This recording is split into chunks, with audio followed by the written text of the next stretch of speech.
Hello everyone and welcome to VM Foundation series, Parenting Now. I am Nakita West, manager of the Victoria Mutual Foundation, and today we have with us Andre Allen Casey, counseling psychologist with the Family Life Ministries. Thank you for being here. My pleasure. Today we'll be discussing some of the things that we're facing at home as parents. We're going through a challenging time, homeschooling, working remotely. And we're trying to ensure that we're coping well and not going too crazy. So please feel free to ask any questions. So Andre, as a parent myself, I'm going through a lot of feelings, I'm experiencing a lot of things. But as parents, is it okay to feel stressed and overwhelmed at this time? Most definitely, Nikita. What is happening here is that parenting did not come with some kind of book. That's true. To tell you what to do, what not to do. And so for the most part, you have to learn along the way. One of the unique things though about parenting and why it will feel like a struggle for a lot of parents is the fact that as your children or child matures and grows, what's going to happen is that you need to find the different types of parenting styles in relation to deal with your children. Some of these styles, it could be the autocratic style, the democratic style, the laissez-faire style, or even the child-centeredness style. And so to find a unique style for your children can be quite daunting. And this is why it can feel somewhat overwhelming.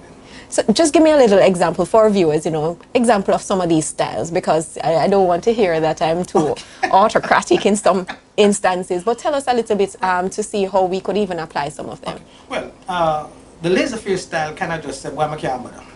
And you're not involved in the well-being and the welfare of your children.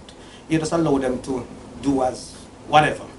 And then you deal with it if and when it comes.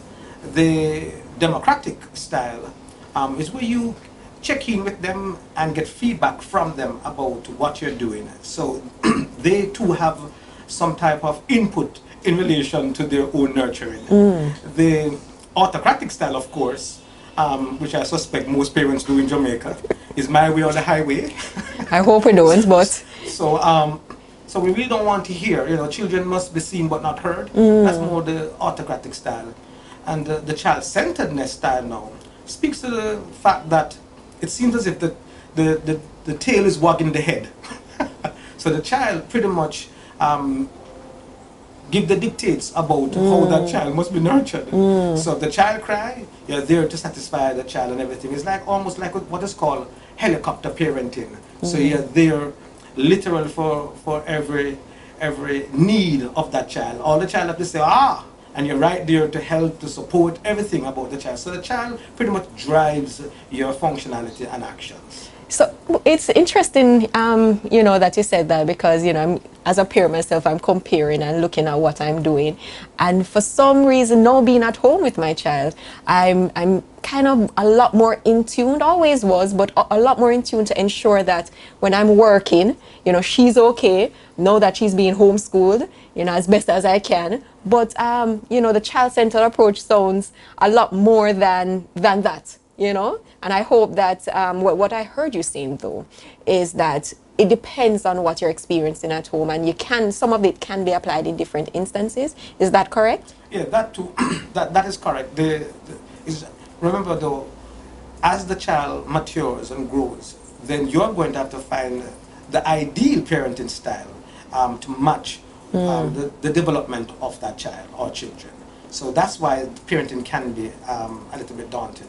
In relation to homeschooling though, as you mentioned, homeschooling, that's what it's called, homeschooling, by the way. But the truth be told, let us equally remember that all of us need different environments for our own development. Our home life must be different from our school life, must be different from our social life. And so these three environments are very critical for our development. And so what we are having now, because of COVID-19, it seems as if all those are just in one environment, the home environment. And so it's very important for us then to establish boundaries. Okay, but along with the homeschooling, not only boundaries, but we must also remember that the children need rewards. So if at home you're schooling your children for the most part, then it is important that the boundaries say okay, whatever they used to do at school, for the most part, let them kind of enjoy the same thing or have this a similar experience. But the boundaries now say that there has to be a cutoff time. That is home time now, and it's not school time now. And maybe they should do the homework during school time and not give them added pressure. You're right. You're right. You're right. So the point I'm making that when school time finish at home, let the home take precedence, okay? And don't now try to still incorporate more schooling. And that's why I said, even you might have to change the rules of engagement. So during homeschooling, let them do the homework during the schooling time. I was just about to even say vice versa. So when it's school time, don't let them do home stuff. That's right. You know, let them have that structure, you know, as best as possible. So I mentioned another word though about not only boundaries. I said rewards. yes. Because the children must feel like when they're at home now, they must feel like a school them day now. Okay, so we need to now reward them. You know, where them play games or whatever, the things that the children will enjoy. Yes. Not what you would enjoy now. It's for them. So remember who's being rewarded. The children or the child is being rewarded, not you. That's what I'd have to say about homeschooling and the type of approach we should have where that is concerned. You know, I find that I've become a lot more creative during this time. You know, we're doing so many different activities, some not during school time, some kind of home related. I'm definitely going to take your user approach to ensure that it's very, very much structured. But one of the things I try to tell, and, you know, some of my friends who are parents as well, is that we have to still be flexible. And what do you feel about that? Because at the end of the day, structure, you try to put that structure in place, but we have some other demands, and you know, we still have to be a little bit flexible. But what do you think about that? Well, flexibility, tolerance, all of those nice Patience. words, patience, most definitely need to be a part of the new norm. If we didn't have it before, and especially now that you're at home, and especially considering that the environment to an extent has been changed, and everything has to be done in this one environment. Yes, yes. So most definitely, that patience. So sometimes even if you need to take away yourself, you know, to take a breather, so to speak, you might can't go outside, yes, lock up in the bathroom. You know? No, you know, and it's important that you just said that, because, you know, I'm now working up, trying to manage work life. I'm still giving all my input and producing the quality of work. I'm now homeschooling, ensuring that my child is, or children, they are, you know, being taken care of. I have to provide 3 meals per day, Right. you know, have more time cooking in the kitchen, but also doing home chores. You know, some persons are really overwhelmed and they feel like a failure. Yeah, and most definitely so, and understandably so. And the key word that we must employ in all of this is balance. That while that is true, that we're doing all of these things, you know, create that balance for yourself and also feel good about what you have done. Sometimes we might feel like a failure, but we probably need to step back and ask ourselves, or look, you know, ask ourselves, what have I done? And in ascertaining that I have not done so bad after all I'm saying is pat yourself on the shoulder, literally, you know, so, you know, say, wow, you know, I've not done so bad after all. And by the way, it is very important for you to reward yourself, because the children may not reward you. You know, remember, they want from you. Mother's Day and Father's Day, that's when we get rewarded. So you just need to step back and say, hey, you know, I'm not done such a bad job after all. Yes. But not only that, you say, please remember that you might need to inform your feeling before you follow it. Oh. Just because you feel like a failure, it doesn't mean that you're a failure. That's powerful. Inform your feelings before you feel it. Before you follow it. Before I follow it. Right. Wow. That's, yeah, noted. Okay. No, so a lot of us have different children. We either have toddlers or teenagers. And depending on their age, depending on how many children, your support system, or their level of independence, everybody goes through different things. But how do I interact with them? Know that they're at home as well. And outside of even homeschooling, how do we have the conversation around COVID-19 and what they're experiencing as well? Okay, excellent question. Let me speak about the interaction with the 3 different age groups. Be it the toddler. For the toddler, well, first and foremost, we have to be careful that we don't try to grow up our toddlers too quickly. You know, sometimes, you know, them just born and you already have put on this on them and put on that on Oh, them true. and have force them to walk. You know, let the child just don't even get a break The to kids grow as want a to whole. walk too. The kids want to walk too. Yeah, but for crying out loud, sometimes boy, That's you need to stop doing this so quickly. You need to get over this period and get over that period. It takes time, and so we have to recognize that the child also need that time for their own development. They need time to process. They need time to explore. They need time to learn. Okay, and so we must not. We have to be careful that we don't force any kind of environment on them because it can. Matriculate in some maladaptive behavior as they get older. Now, that being said, the toddler needs more from the parents trust. And so guess what? When they cry out and they call to and what have you, you know, don't say, listen, me now want to spoil my picnic. Listen, at that age, you're not spoiling anybody. you're responding. You're responding. You're responding. Yes. They have no other way to have a communication with you but through crying or whatever other means. And for those who can somewhat communicate, you know, talking, then of course we need to ensure that is done. Now that being said though, I'm saying for the toddler, let us try to continue to engender trust. For the teenager, they need support. You know, our teenagers go through literally 4 different types of eyes. Their individuality, their independence, their image, and their identity. And so these 4 eyes literally attack our teenagers. And so whenever they're going through this phase and stage, it is very important that we give them support. Not only that, they use what is called the amygdala. That's a part of the brain that speaks primarily to the emotions. And whereas we now as parents use primarily what is called the prefrontal cortex of our brain. Right. So we speak to our children from a consequence standpoint. You know, don't do this, you know, because, you know, and things like that. And so for them, the feeling is, why not? Why can't I explore? Why can't I learn? And because I'm struggling with these 4 eyes, I listen more to my peers than my parents. So that's why support is very important. And now for the young adults, give them wings to fly. That's true. Forgot, sorry. Teach them to become independent because they are reaching a phase and a stage of their lives where they need to make their own nest. Yes, that's true. That's true. I, vaguely remember those times. Right. Yes. You mentioned something else though. About how do we have those conversations with our children about COVID-19 and the things that they're experiencing and now being at home a lot. And you just said it's a lot of them, they like their peers or the ones that be around their peers. Right. They don't have that opportunity so much right now. And so just how do we even have that conversation? How do they feel? Excellent question. One of the main things I believe that you can probably say to them, and this is, I must admit, is somewhat age appropriate.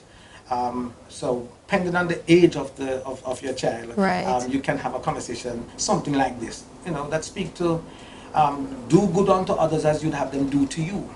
And so, what would your friends and those who you come in contact with, how would you like to treat them, and how would you like them to treat you?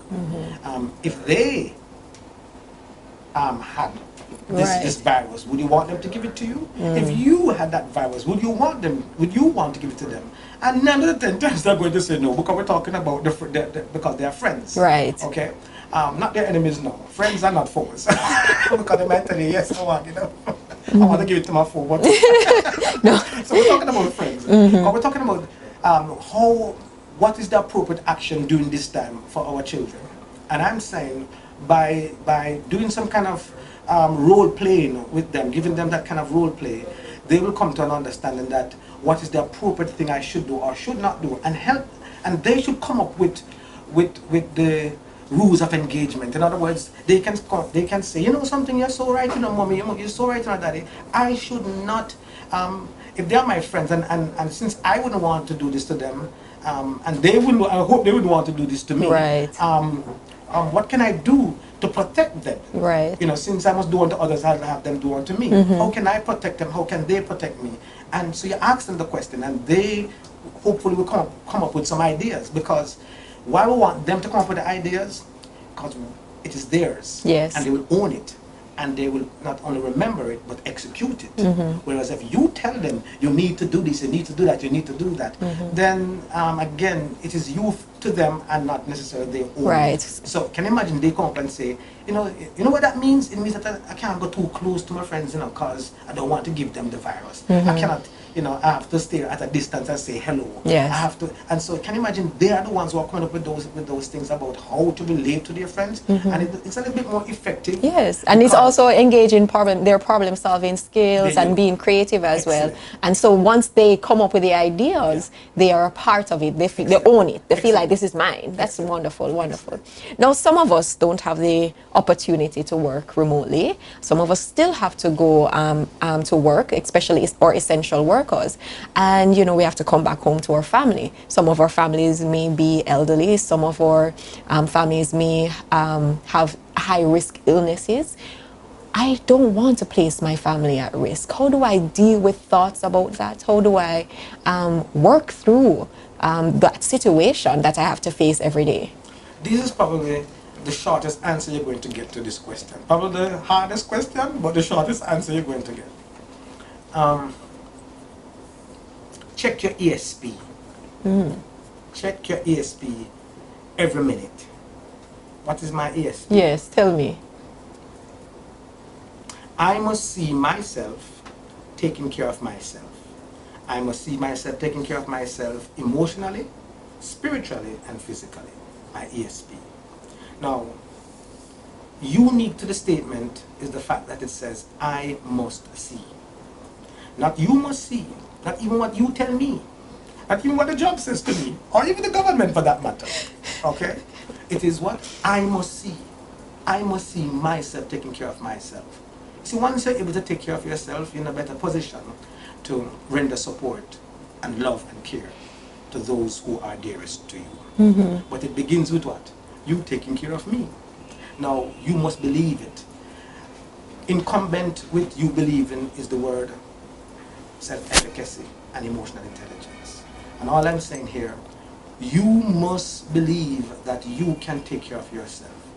And not necessarily somebody motivating you to do the same. Right. You have to come to that understanding. The only way you can protect your loved ones begins with the fact that you have first taken care of me. So if your eye hurting you, what do? You do something about it. If you feel thirsty, you do something about it. Even if you're at a spiritual low, there's something that you can do about it. Commune with God, pray, fast, whatever.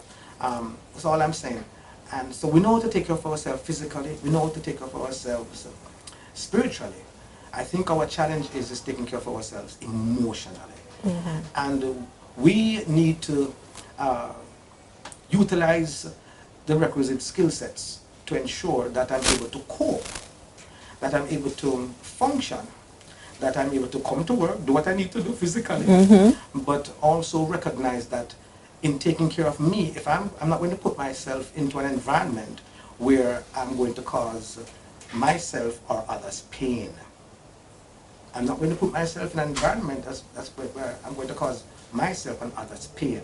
So I have to see myself taking care of myself. And I think that is the first and foundational concept that we must have, principle that we must have, so that we can really and truly benefit others. So if you go out and you're scared and you feel nervous about an environment that you think is going to bring harm, be to yourself or to your family members, then maybe you should ask yourself this question: do I live to work or do I work to live?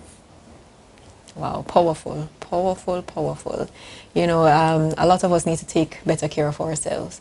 And I'm happy that you shared ESP, checking in with your ESP. Never heard it before, so I'm thankful for that, and I'll be using it. Whilst physical, everybody know there should be exercising perhaps. And spiritual, praying, virtually going to church. But emotionally, that's such a deep thing that a lot of us really do neglect. I don't know if we want to share a couple tips as to how we can check in with ourselves emotionally to ensure that we are taking care of ourselves. Taking care of yourself emotionally. It's like you ask yourself, you say, to what end? I think one of the unique ways to do so is always have to check in with your feelings. because feelings/emotions is almost one and the same. So the question is, do I ask myself a unique question? Do I need to follow this feeling? It's a simple question. Just ask, do I need to follow this feeling? Am I able to deal with the consequences should I follow this feeling? What are the benefits if I follow this feeling? And so that's just a simple principle that we can utilize. Oh, we have plenty more we could talk about. But that one, But I'm just giving just a basic, very, very basic concept that we can utilize before we follow that feeling, for us to process. So we need to identify what this feeling is. As a matter of fact, I mentioned the word emotional intelligence. And emotional intelligence is quite an ideal mechanism that we can equally use to measure whether or not I am doing the right thing or I'm relating to others. Because emotional intelligence says, first and foremost, I have to look after me so that I'm in a better position to relate and to deal with you. Looking after me, first I must have what is called self-awareness. So I'm aware of the feeling that I'm having. I understand the context as to why I'm having that feeling. Then I must have not only self-awareness, I must have self-management. And self-management says, now that I'm aware of this feeling that I'm having, what am I going to do with it? Am I going to follow through with it? Am I going to hold it back? Not everything that can be said should be said. What am I going to do with this feeling? That's self-management. And is it worthwhile for me to carry out this feeling? Then after self-management, then we have motivation. That says, okay, now that I know what I'm going to do with the feeling, it's not so much because you accept or deny what I should do with it.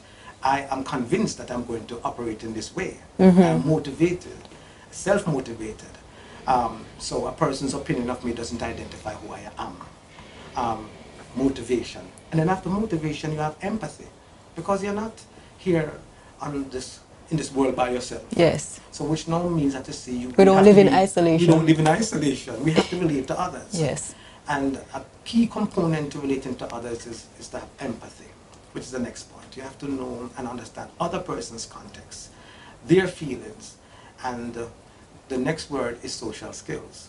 So now that you have the empathy, what is the appropriate vehicle that I must utilize and use so that I can relate to you in an effective way? Wow. I really appreciate those tips, and thank you so much for sharing with us this day. You know, it really is something that I think our parents would benefit from. You know, we needed to hear these things. We needed to address the challenges, accept or recognize that we are going through this, and we're going through this together. And thank you so much for sharing those tips. Thank you for joining us on Parenting Now. Parents, if you need further assistance, please contact the Parenting Support Helpline for COVID-19. The VM Foundation, National Parenting Support Commission, UNICEF, and Fight for Peace International have created this helpline for you. All you have to do is just click on the link in this post and get the numbers. I'm Nakita West. Keep safe, be positive, stay sanitized, and keep parenting.